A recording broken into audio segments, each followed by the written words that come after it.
السلام عليكم إخواني وأعزائي التلاميذ.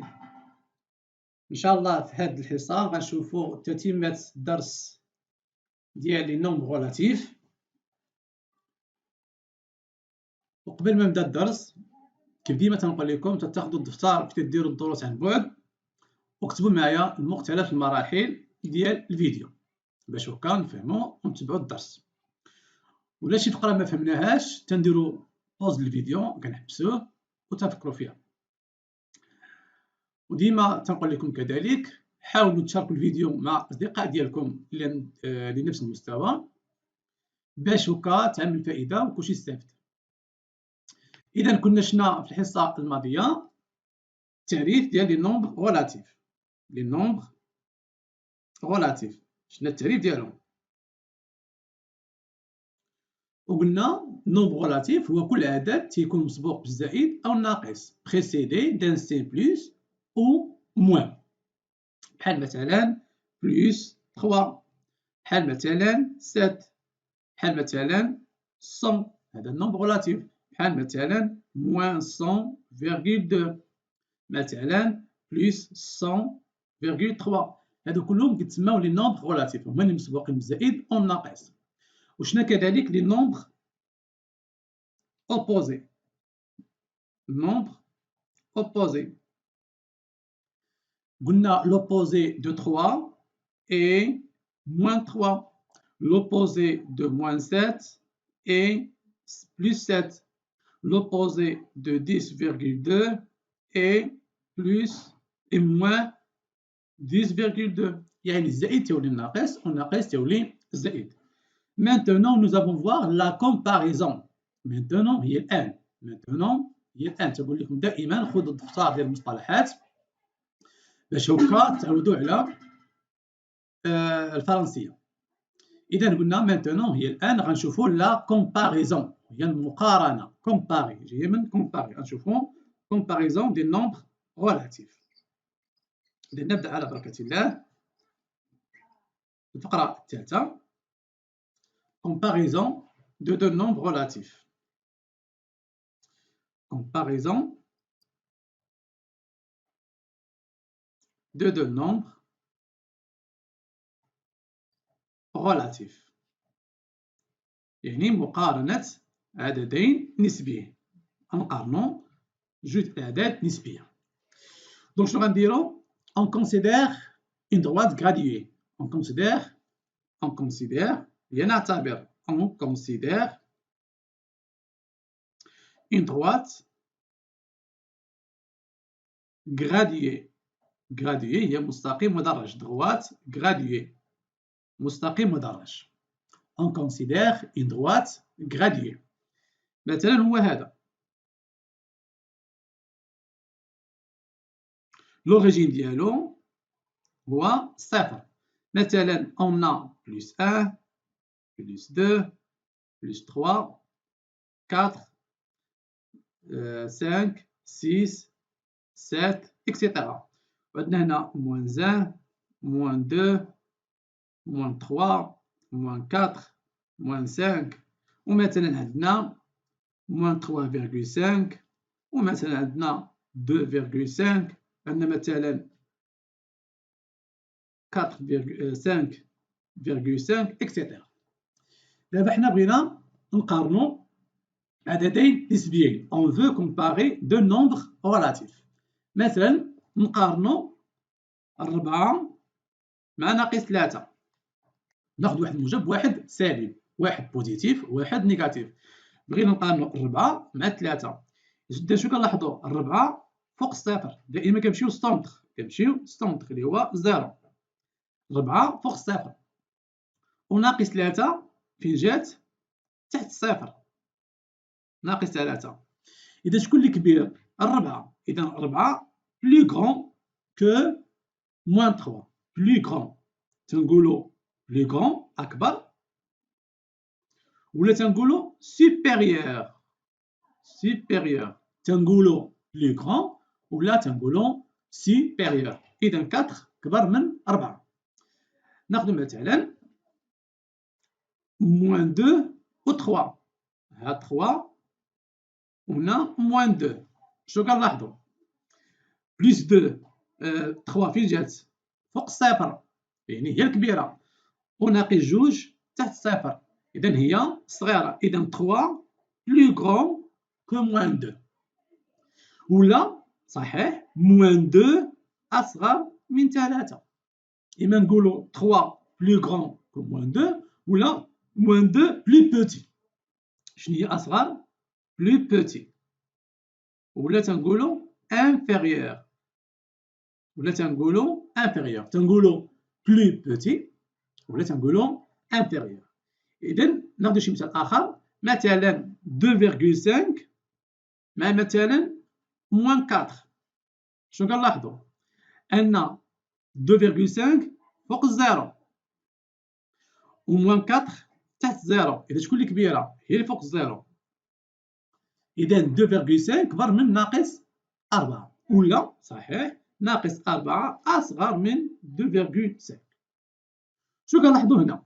هاد الأمثلة 4 plus grand que moins 3، 3 plus grand que moins 2، 2.5 كبر من moins 4. هادو بوزيتيف وهادو نيجاتيف. إذا شنو كنستنتجو؟ أون كونكلور، هي الاستنتاج، أنا استنتج أون كونكلور كو لي نومبر بوزيتيف دائما كبر من نيجاتيف. إذا ماذا نستنتج؟ أن ان نومبر بوزيتيف تيكون supérieur ولا plus grand qu'un nombre relatif. إذا شنو هي القاعدة اللي كنستنتجو من هنا؟ ريغل 1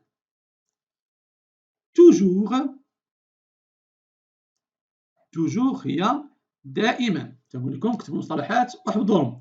توجور un nombre relatif positif est supérieur ولا est plus grand. نفس المصطلح صحيح. est plus grand ولا supérieur صحيح أكبر. إما تنقولوا plus grand ولا تنقولوا supérieur qu'un nombre relatif négatif.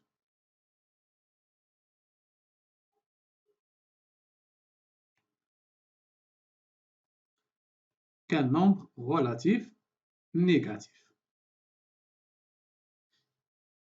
هذه هي القاعدة اللي استنتجنا من المثال. إذا دائما عدد موجب أكبر من عدد سالب، دائما قاعدة خذوها أن العدد الموجب أكبر من العدد السالب. نديرو شي أمثلة. مثلا عندنا بلس 10.2 عندنا موان 3.5، عندنا مثلا موان 7.98 وعندنا 8.83. إذا اش غنديرو؟ هذه سهلة. عندنا بلس 10 بوزيتيف و موان 3.5 نيجاتيف، إذا غيكون بوزيتيف هو الكبير. عندنا موان 7.98 نيجاتيف وهذا بوزيتيف، إذا حنا عارفين البوزيتيف هو الكبير والنيجاتيف هو الصغير، يعني هذه غتكون أصغر من 8.23. دابا غنشوفو إلا كان عندنا جوجهم نيجاتيف.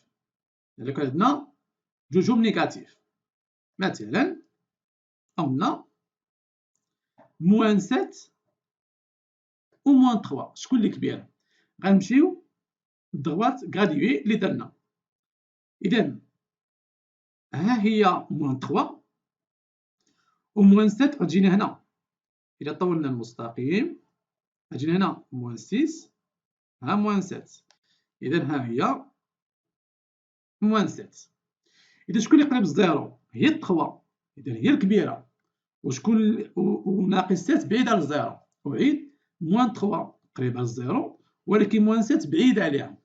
نديروها على هذا الشكل،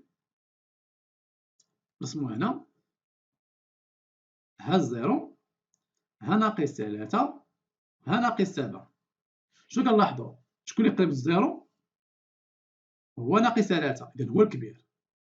إذا اللي قريب للزيرو هو الكبير، وناقص 3 غتكون هي الصغيرة. إذا ناقص 3 أصغر، إذا ناقص 3 ناقص 3 أصغر من ناقص 3. صافي. نزيدو مثال آخر، موان 9 هنا موان 12. باش يكون الجواب صحيح نمثلوهم. ها الزيرو هنا غتكون موان 9 وهنا غتكون موان 12. إذا شكون اللي قريب للزيرو؟ هو الموان 9، غيكون هو الكبير، وموان 12 بعيد على زيرو هي الصغيرة. إذا موان 9 أكبر من موان 12.